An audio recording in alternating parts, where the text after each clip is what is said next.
Well, hey there. Welcome into Gamecock Saturday night. We're still going strong after South Carolina's 22-point win over Kentucky over at Williams-Brice Stadium. Let's head over to Willoughby, where Noah Chast is standing by live, where he's fresh out of the press conference room. He listened in to Shane Beamer's post-game remarks and comments. And what did Beamer have to say after the big win over Kentucky, Noah? Well, Chaz, after this big win, Shane Beamer is a lot better of a mood than he has been in the past two games. Spirited, talking about how this was their fourth time in a row they've beaten Kentucky, really enjoying the effort he saw from his team. And I think he was a little bit offended that I walked out of his press conference, but otherwise in good spirits and really complimentary of the job his team did. He said, quote, that he wanted to make a statement about ourselves as a team, and I think we did that. Obviously with the way they played on offense and especially defense, forcing those turnovers, getting those scores, doing that right there. He also said, and I thought this was interesting, he was happy, this is one of the first things he said, happy to beat the negativity that was out there surrounding this team. Obviously a lot of questions about this team's ability after that 0-2 start to conference play, and he's feeling good that his team kind of put some of that concern to bed a little bit. He talked about the turnover battle, saying how that's always a mission of theirs to dominate that, and of course they did that tonight. Talked about the rush game, 178 yards on 48 attempts, a lot better than -9, which they had just a week ago against Mizzou. So overall, from what I heard from Shane Beamer, very satisfied with what he saw from his team, very happy to sort of prove that this is still a good team and they just weren't really in their own in those first couple SEC games. He also said with the win over Kentucky, there was not any sunglass wearing in the locker room, but they were playing Soldier Boy, so that is an important detail. He obviously had that moment, that viral moment a couple years ago with the Soldier Boy and the sunglasses, Chaz. Yeah, there's really no love lost between these two programs. We saw that displayed on the field today over at Williams-Brice Stadium. And sticking with that negativity theme that Beamer spoke about or talked about in his post-game presser, I mean, a lot of the negativity was pointed toward this defense. 16 missed tackles. They gave up 56 yards of total offense at the loss, or in the loss to Missouri last week, but really coming alive today. 4 takeovers, 2 ran in for touchdowns. What did you make of their effort and their really emergence and their breakout performance this season so far, Noah? Yeah, I thought this was finally a time that South Carolina fans have been waiting for all season. The defensive line took over this game. Dylan Stewart adding so much pressure, getting in there and forcing that fumble. There was pressure on those interceptions that were thrown. This defensive line finally made their stamp to say that, hey, we are more physical, we're more talented than the line on the other side of the ball. And they straight up disrupted this game. And as you mentioned, there was that scoop and score. There was the pick six. There was the interception that led to another score. And just like that, in a couple of plays, this game was pretty much over. And that is right there. Obviously the secondary, the guys making those plays, but mostly the defensive line, guys like Dylan Stewart taking over this game, imposing their will on the Kentucky offensive line.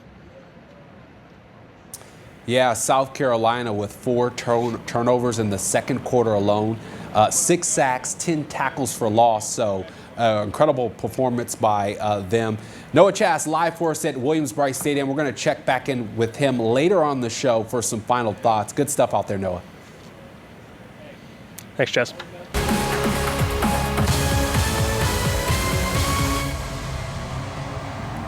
All right, welcome back into Gamecock Saturday night. South Carolina picking up a 35-13 win over the Kentucky Wildcats over at Williams-Brice Stadium. That's 4 straight against UK for Shane Beamer. Let's head over to Willoughby, where Noah Chast joins us live. You know, Noah, this offensive unit, a lot of fingers were pointed at them and their lack of consistency heading into this game. What do you make of what they did? -9 rush yards last week, 178 today. What do you make of their performance? Yeah, well, Chaz, obviously the rushing attack was the biggest difference, right? Going from that negative total to a much more positive total. That was the biggest amount on the field that you could see. But the other difference was that for this team, it was kind of a weird game for South Carolina, right? It was so many scores on defense, kind of forcing those turnovers and changing the points. The offense didn't really have that many possessions when it's all said and done. But on that note, they were efficient with their possessions. Out of 8 offensive possessions, they scored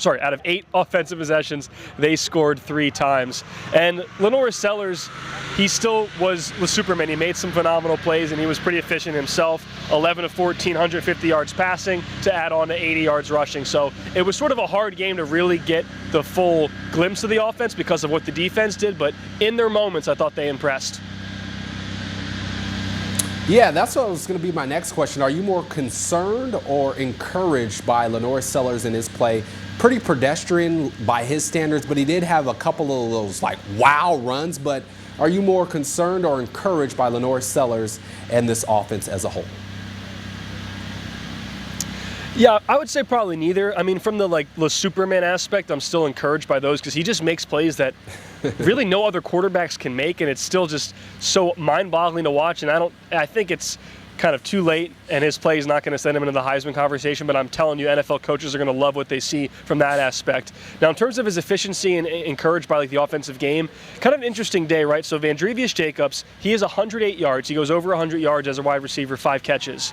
There was no other wide receiver who had more than 1 catch. There was, I think, 6 of the receivers had exactly 1 catch. So the passing game on offense still a little bit clunky, but again, the way the game played out, the offense didn't really have that many opportunities where they needed to drive down the field and score. In the second half, it was mostly just run the ball, kill clock. So I wouldn't say I'd say I'm mostly encouraged. All right, final one for you, Noah. USC, they're going into their bye week, and then, man, let me read off this schedule. At LSU, they got 2 home games back-to-back, Oklahoma, Alabama, then at Ole Miss, another bye week, and then they open up the first week of November at Texas A&M. What are the biggest things this team needs to be focusing on during the bye week to try to go on an incredible run to make this season a little bit more interesting after that 2-2 start that they had? Well, I first have to say that this win came at the perfect time, because if you start this 0-3 slate with SEC play, then this next gauntlet seems, damn near impossible. So what do they need to do? I think they need to do what they did today, right? Clean up the penalties. Today was a much cleaner game. Establish the run. But the biggest thing that we didn't really see today is establish a flow in the offensive passing game. Once that's established, once there's a true, you don't really need a true number one, but just a true reliable sense of targets when you need a first down, second down, third down, I think that will be the biggest key, on top of this defense getting after it like they did today. Like I mentioned when I spoke to you earlier, this defensive line took over the game, and that's the difference. They have a guy like Dylan Stewart who is at the talent level of an Alabama, an Oklahoma, Texas A&M, and LSU, and Ole Miss, right? So if this defensive line, and Brian Thomas Jr., the other guys as well, Nick Barrett, if they can play that well and disrupt the game, they can be in any of these SEC matchups.